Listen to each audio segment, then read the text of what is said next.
시청자 여러분 안녕하십니까? BOA 모닝뉴스 시작합니다. 북한 지도부가 올해 2년 가까이 국경을 봉쇄하고 자력갱생과 인간 개조론을 강조하면서 주민들의 삶이 훨씬 더 악화됐다는 지적이 잇따르고 있습니다. 미국과 중국 등 강대국도 자력갱생을 못해 대외 무역과 교류를 중시하는 상황에서 북한 지도자의 구시대적인 정책이 주민들의 삶을 더욱 위태롭게 하고 있다는 겁니다. 첫 소식 김영권 기자가 보도합니다. 지난 15일 미국 뉴욕의 유엔 본부 린다 토머스 그린필드 유엔 주재 미국 대사가 이날 비공개로 열린 유엔 안보리 회의 뒤 성명을 통해 거의 2년에 달하는 북한의 국경 봉쇄 조치에 대해 우려를 나타냈습니다. These abuses have been exacerbated by the regime's implementation of measures purposely in response to the COVID-19 pandemic.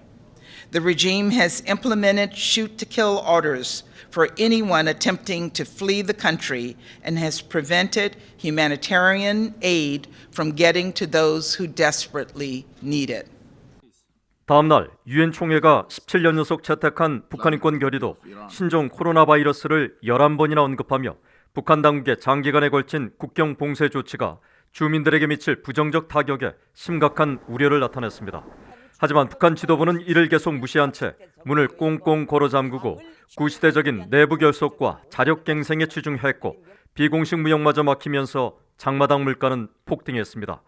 게다가 주민들의 정신 상태가 해이해졌다며 지난해 12월 반동사상문화개혁법과 올가을 청년교양보장법 등을 잇따라 채택하고 김정은 국무위원장이 직접 나서 인간 개조까지 주장하며 사상 강화를 더욱 강조했습니다.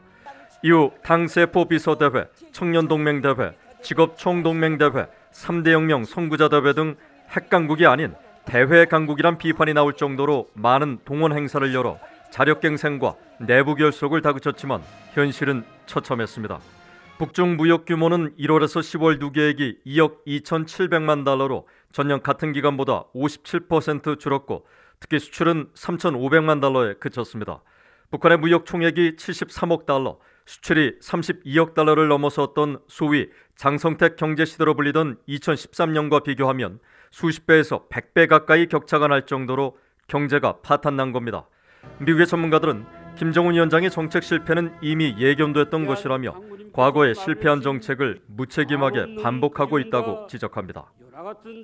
Do you think this is realistic? Absolutely not. If you look at North Korea's economic history, self-reliance, 주체, has never worked. 북한 노동당 39호실 고위 간부 출신으로 미국에서 활동하는 이종호 씨는 김정은의 자력갱생은 헛된 망상이자 몰락의 길로 가는 지름길이라고 지적했습니다. 전 세계에 어떤 나라가 자력갱생으로 경제 문제 해결하는 나라가 있어요? 아니 미국도 자력갱생으로 해결하지 못하잖아요. 중국도 갔잖아요. 문 걸어놓고 잘 사는 나라가 어디 있어요 지금. 그러니까 이거는 과대망상증에 걸렸단 말이에요. 북한 지도부는 게다가 비사회주의 척결 등 사상 통제와 처벌을 전례 없이 강화하고 연초부터 노동당의 규율조사부와 법무부, 이후 문화예술부까지 신설해 간부 숙청과 선전 활동을 강화하고 있습니다. 북한이 이렇게 조사하고 처벌하는 부서들을 새롭게 내놓는 것은 이제는 주민들에 대한 그런 사상 선동 사업이 더는 먹히지 않으니 오직 강제적인 조사와 처벌, 이 목치는 방법으로 밖에는 간부들과 주민들을 다스릴 방법이 없다는 걸 스스로 자해낸 것입니다. 전문가들은 김정은 위원장이 참다운 사회주의 우월성을 강조하면서 동시에 더 간고한 고난의 행군을 언급하는 모순된 주장을 반복하고 있다며 구시대적인 억지 사상 주입이 아니라 국경을 열고 국제사회와 협력해 실질적인 인민생활 개선에 나서야 한다고 말했습니다. BOA 뉴스 김영권입니다. 한국 국민 대다수가 미한동맹과 주한미군 주둔을 압도적으로 지지하는 것으로 나타났으며 중국에 대한 비호감도는 더 늘어났다는 여론조사 결과가 나왔습니다. 또 응답자의 10명 가운데 7명은 대북 제재 유지 또는 더 강화해야 한다는 입장을 보였는데 한국 국민이 실익에 기반한 현실적인 판단을 하고 있다는 분석이 나왔습니다. 조상진 기자의 보도입니다. 한국의 국책연구기관인 통일연구원이 29일 한국 거주 성인 남녀 1,006명을 대상으로 최근 조사한 통일 인식조사 2021 미중 갈등의 인식 보고서를 발표했습니다. 조사 결과 한국 국민들은 미한 동맹과 주한미군의 필요성에 대해 압도적인 지지를 보내는 것으로 나타났습니다. 보고서는 93%의 응답자가 미한 동맹이 필요하다고 응답했다면서 미한 동맹에 대한 한국 국민의 지지가 매우 확고하고 안정적인 것으로 나타났다고 평가했습니다.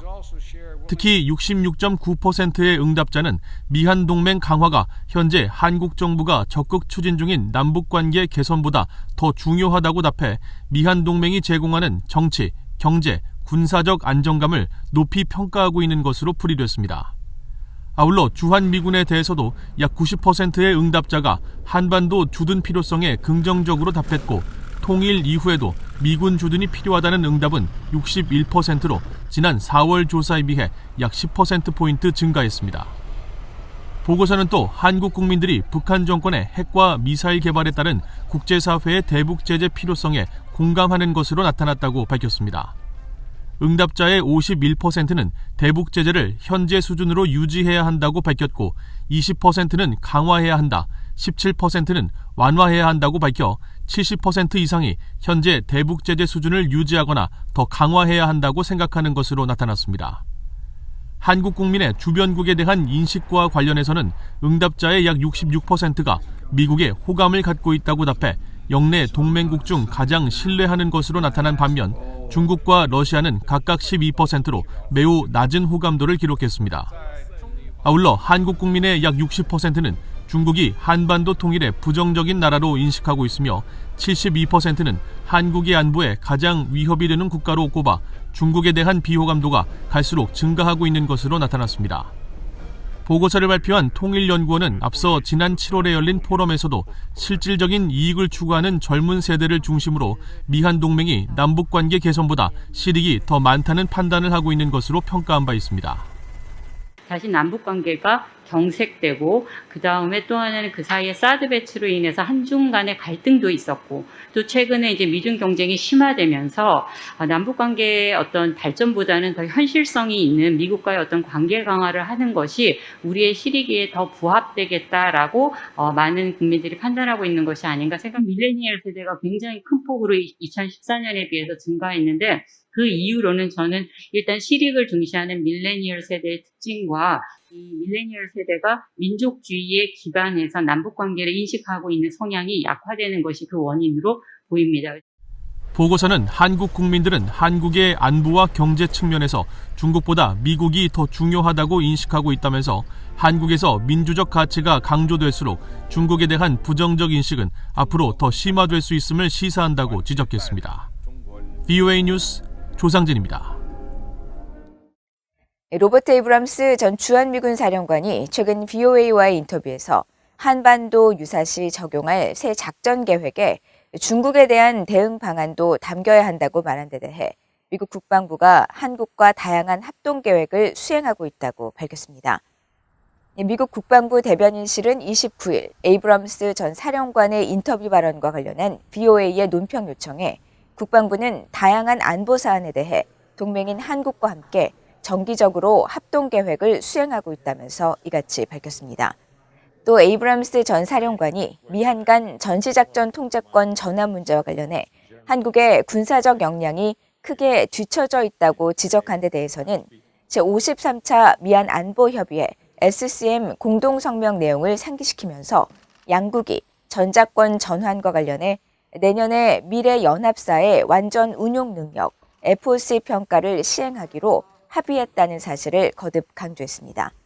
에이브람스 전 사령관은 앞서 VOA 워싱턴 톡 프로그램 인터뷰에서 점증하는 중국의 위협에 대응해 미한 양국이 새 작전 계획에 중국 대응 방안을 담아야 한다고 밝혔으며 한국이 한국형 통합 공중미사일 방어 체계를 개발 배치해 취약한 부분을 보완할 필요가 있다고 지적한 바 있습니다. 베이징 겨울올림픽을 계기로 남북관계 개선을 기대하기는 어렵게 됐다고 정의용 한국 외교부 장관이 밝혔습니다. 정 장관은 29일 서울 외교부 청사에서 연 기자 간담회에서 베이징 올림픽을 남북관계 개선의 한 계기로 삼길 희망하지만 현재로서는 그런 기대가 사실상 어려워지고 있는 게 아닌가 생각한다고 말했습니다. 한국 정부는 베이징 올림픽을 통해 장기 교착 상태에 빠진 남북 관계에 돌파구를 마련하고 한중 또 남북 정상회담까지 추진했지만 북한 지도부는 아무런 관심을 보이지 않았습니다. 한국 언론들은 신종 코로나 바이러스 감염증으로 북한 고위급 인사의 베이징 올림픽 참석이 어렵고 한국도 동맹인 미국 등 서방국들의 올림픽 외교 보이콧으로 부담이 있는 상황이라고 전했습니다. 한편 정 장관은 종전선언과 관련해 한미가 중요성에 공감하고 문안도 사실상 합의가 돼 있다는 기존의 설명을 되풀이했지만 워싱턴에서는 한국 정부만큼 종전선언에 큰 관심을 보이지 않고 있다고 미국의 전문가들은 지적하고 있습니다. 미국 정부가 북한을 악의적인 사이버 활동 국가 중 하나로 명시하고 있는 가운데 북한 정권이 올해도 한국 등 곳곳에서 전방위적 사이버 활동을 전개한 것으로 나타났습니다. 특히 가상화폐 거래소 해킹 등을 통한 수익을 핵과 미사일 프로그램 자금원으로 사용한다는 지적이 제기됐습니다. 박형주 기자의 보도입니다. 올 한 해 북한발 사이버 공격이 가장 빈번하게 보고된 곳은 한국이었습니다. 한국국가정보원은 지난 7월 국회 보고에서 한국원자력연구원이 북한 정권의 소행으로 추정되는 해킹 공격에 12일간 노출됐다고 밝혔습니다. 이와 함께 한국산 전투기 KF-21 등 무기체계와 장비를 개발하는 한국항공우주산업, 또 정부 산하 에너지 연구기관인 한국핵융합연구원 등 한국의 방산기관 여러 곳도 해킹 공격을 받아 수사가 진행 중인 것으로 알려졌습니다. 당시 국가정보원은 2021년 상반기 국가 배후 해킹 조직 공격으로 인한 피해 건수가 지난해 하반기 대비 9% 증가했다고 발표했습니다. 국정원에 따르면 북한 정권은 아스트라제네카와 셀트리온 등 코로나 백신과 치료제 원천 기술을 훔치기 위한 해킹도 시도했습니다. 게다가 북한이 올해 우방국인 중국과 러시아마저 해킹의 표적으로 삼았다는 의혹도 제기됐습니다. 미국 온라인 매체 데일리 비스트는 북한 정권과 연계된 해커 조직이 멀웨어, 악성 소프트웨어를 뿌리는 방식으로 중국 보안연구원들의 기술을 훔치려 했다고 보도했고, 한 러시아 매체는 북한 해커 조직인 김숙희가 대북 문제를 다루는 러시아 과학자, 외교정책 전문가, 비정부기관을 겨냥해 해킹을 시도했다고 지적했습니다. 북한 정권의 이런 악의적인 사이버 활동은 미국 정부도 주시하고 있습니다. So our review of our policy to North Korea will take into account the totality of the malign activity and the threats that are emanating from North Korea. Of course, most frequently we speak of North Korea's nuclear and ballistic missile program, but of course its malicious cyber activity is something we are carefully evaluating and looking at as well, Rich. 미국 국가정보국은 지난 4월 공개한 연례 위협 평가 보고서에서 북한이 전 세계 금융기관과 암호화폐 거래소에 대한 사이버 절도를 통해 잠재적으로 수억 달러를 탈취했다며 핵과 미사일 프로그램 같은 정부 우선순위에 자금을 대기 위한 의도로 분석했습니다. 미국 재무부 고위관리는 북한이 13억 달러 이상의 가상화폐 등을 탈취했다고 밝히기도 했습니다. Were the North Korean actors who stole or extorted more than $1.3 billion in fiat and cryptocurrency from financial institutions and U.S. companies. 미국 법무부는 지난 2월 가상화폐 탈취 시도 등 사이버 범죄 공모에 가담한 혐의로 북한 해커 3명을 기소했고, 재무부는 10월 북한 등과의 가상화폐 거래가 제재 위반이라는 점을 환기시키는 지침을 발표했습니다. 사이버 안보 전문가들은 세계적인 코로나 확산으로 온라인 금융거래와 원격 근무가 급격히 증가하면서 북한 정권이 제재 회피 수단으로 자신들의 사이버 역량을 이용하고자 하는 유혹을 강하게 느낄 것이라고 지적하고 있습니다. VOA 뉴스 박형주입니다. 지난해 9월 서해상에서 북한군의 총격으로 피격 사망한 한국해양수산부 공무원의 유가족이 한국 문재인 대통령을 상대로 관련 정보 공개와 대통령 기록물 지정을 막아달라는 가처분 신청을 제기했습니다. 피격 공무원의 유족인 이래진 씨는 29일 서울행정법원에 문 대통령과 한국 청와대 국가안보실을 상대로 관련 정보 열람과 대통령 기록물 지정 금지 가처분을 신청하고, 문 대통령이 퇴임하면 관련 자료가 대통령 기록물로 지정돼 재판에서 이기더라도 정보를 열람할 수 없게 돼 가처분을 신청했다고 밝혔습니다. 한편 한국 언론들은 이날 한국인천경찰청 광역수사대가 북한 피격 공무원의 명예를 훼손한 혐의로 해양경찰청장 등이 고소된 사건과 관련해 해양경찰청과 인천해양경찰서를 지난 24일 압수수색했다고 밝혔다고 전했습니다. 경찰인 압수수색 과정에서 지난해 북한군 총격에 숨진 공무원의 사망과 관련한 자료 등을 확보한 것으로 알려졌습니다. 앞서 지난 10월 피격 공무원의 유가족은 김홍희 전 해경청장과 전 해경청 수사정보국장을 사자 명예훼손 등의 혐의로 고소한 바 있습니다. 이상으로 BOA 모닝뉴스를 모두 마칩니다. 시청해주신 여러분 고맙습니다.